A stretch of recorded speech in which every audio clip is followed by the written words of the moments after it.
These 10 knives on the table gave me the biggest surprises in 2025. They're here in random order. I'll just let you know for now that 5 of them surprised me in a very good way.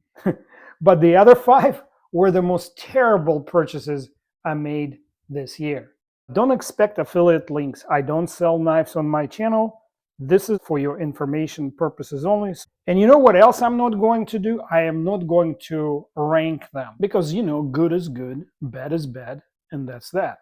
So let's get started.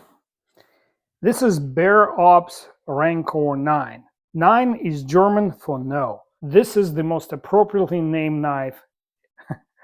Don't buy this Rancor. The others are okay, but this one, look at this. Anemic action, barely functional, and if you hold it just the wrong way, it's just not going to open. And when it closes, it bumps into something, and then you have to send it home. I don't care what the price was. I think it was about 70 or 80 bucks, but this is not a knife that should be on anybody's list. This is Hogue Mysto, one of the whole series of knives that started a year ago with a titanium version, which was quite a bit overpriced. They are made in the US by Hogue. These have MagnaCut blades, and besides the elegant classic styling, the blades are really well heat treated. I tested them. All 3 of my Mistos had a blade hardness of over 64 HRC, which is a great hardness for MagnaCut. Their price was very reasonable, especially for the ones that are not titanium handle, which makes the sort of titanium one look really bad because its price almost twice as much as one of these. I think MSRP was $170 in 2025, and I think it actually worth every penny. Also made in the USA, incredibly overpriced, is this Leatherman Blazer, aptly named after man's jacket. It has a MagnaCut blade, heat treated to just 61.5 HRC. It has a very sort of temperamental mechanism, and I had to modify the internals of the knife just to get it to flick open and almost drop shot with a lot of wrist action. For 300 bucks, they really missed the mark. Some of the innovations they tried to achieve here actually worked against the knife, and I think they got a lot of egg on the face from the community because they made zero effort to reach out to large channel reviewers before they release the knife and get some productive, constructive feedback.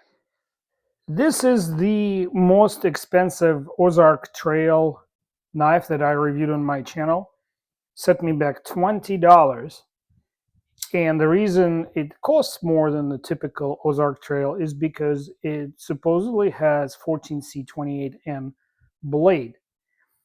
Unfortunately, they chose to, I think it's PVD coated, they chose the coating to be applied in such a manner that it caused this blade to measure 55 to 56 meager HRC, which in turn led it to be very non-resilient. In other words, in my tip bend test, the tip deformed very easily, and on the flip side, of course, I could fix it almost as easily.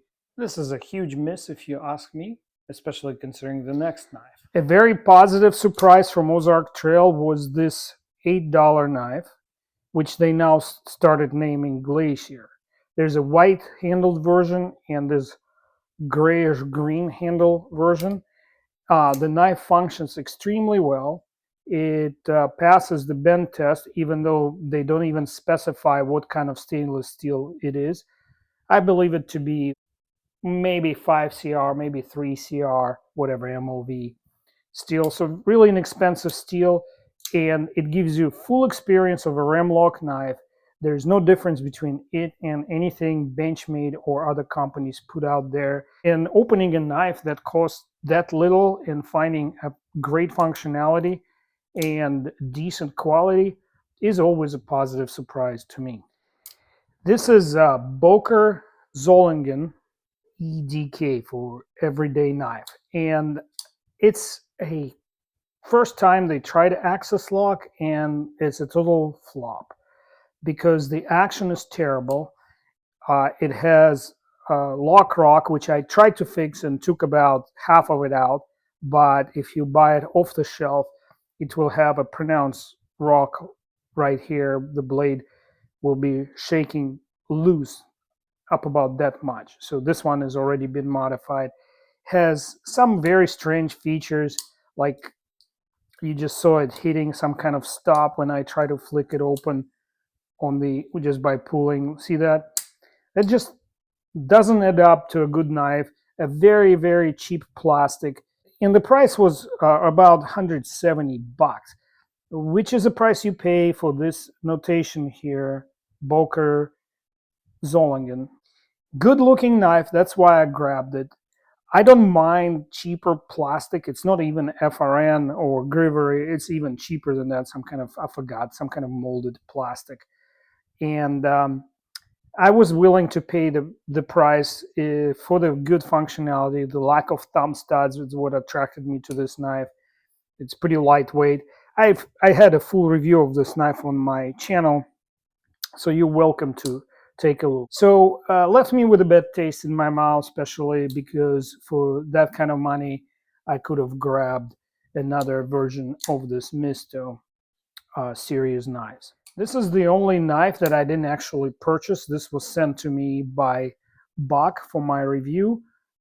This is Buck Range Elite, which means it has a MagnaCut blade and a aluminum handle. So Buck worked with Dr. Laren Thomas on a different knife to develop a really good heat treatment protocol for MagnaCut. This knife is not treated to exactly the same protocol. They then modified and improved it for their purposes, but it also came out pretty high. If I recall, it was 62.5 to 63.5. So no problems there. Very sound ergonomically knife.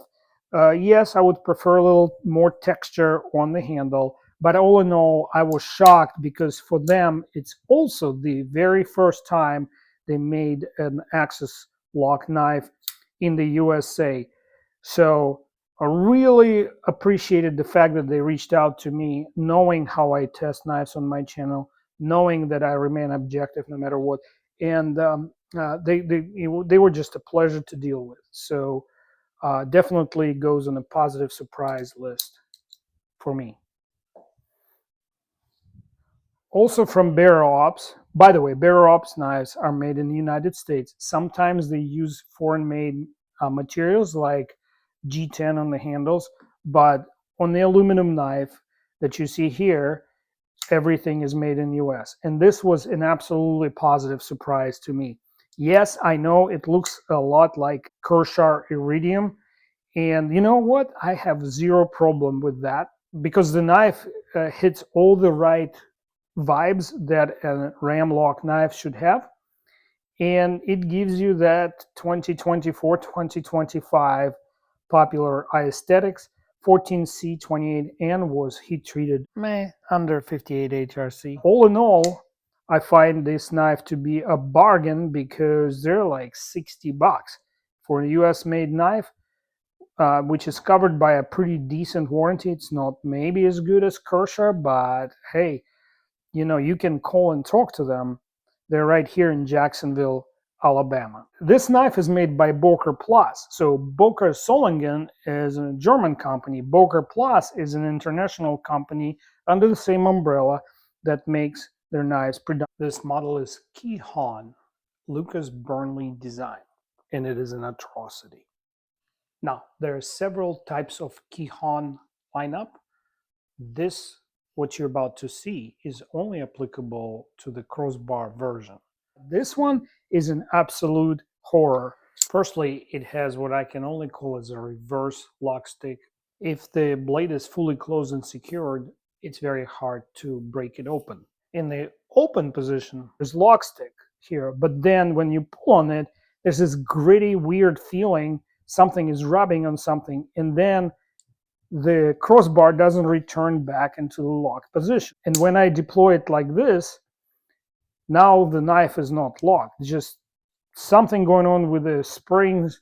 I haven't opened it yet, and maybe if the video goes well, I'll open and show it to you as a bonus. And if that wasn't embarrassing enough for the company, it has that much lock rock. I hope you can see. So the blade just falls right out. For me to prevent it from happening, I have to physically push the crossbar all the way into the front position. Then the blade does not fall out. But from that position now, I have to apply extra force to deploy it. And now there is a vertical rock in the open position. Now I have to press that again, and that takes out the rock. There's no horizontal rock. So I don't know what they did to screw it up so badly, but this is definitely going back to where I got it from. With so many good choices in the $60 price range, there is absolutely no need for this thing to exist. This knife came as an absolute positive surprise to me. This is Bestech Swordfish, and as you can see, the blends between the two slabs of G10 on each side, they did it on both sides, are flawless. Clearly, the material was blended together before three-dimensional milling. The frame is beautifully polished. The blade is MagnaCut, and it's one of the most budget-friendly MagnaCut blades on the market today, being under $100. The MagnaCut heat treat was right in a good range, over 62 to 64, and I measured it. There's a video about that on my channel. And the function, even though some would consider it a frame lock, so what's the big deal? There's perfection in this deployment. The detent is great. There is no double clutch anything, and the action is smooth, and basically an impeccable knife for under $100. I was shocked by the fact that I found almost nothing to critique on this knife. Pocket clip is fantastic, grip, ergonomics. Really one of my favorite purchases for 2025. So let me go through the bed knives one more time. Boker Kihon. So let me enumerate these bed knives again. Boker Plus Kihon Burnley crossbar lock. Boker EDK, Solingen, Germany. Ozark Trail Valor. Leatherman whatever, pocket knife. And Ops Rancor IX, as in no. Forget them, take a close look, and then forget them. Get them out of your mind. These are the good 5 knives. Ozark Trail Glacier, Ops Nagama, Ops Nagama, Bach Range Elite, Bestech Swordfish, and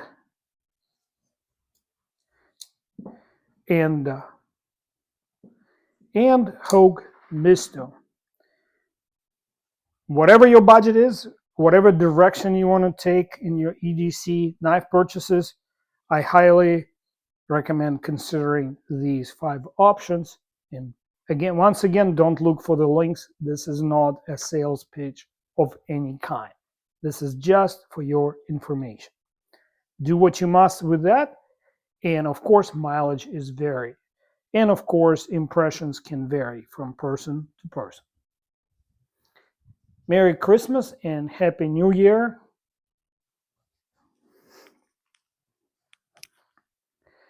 Merry Christmas, Happy New Year. Have the nicest holidays and have the nicest holiday season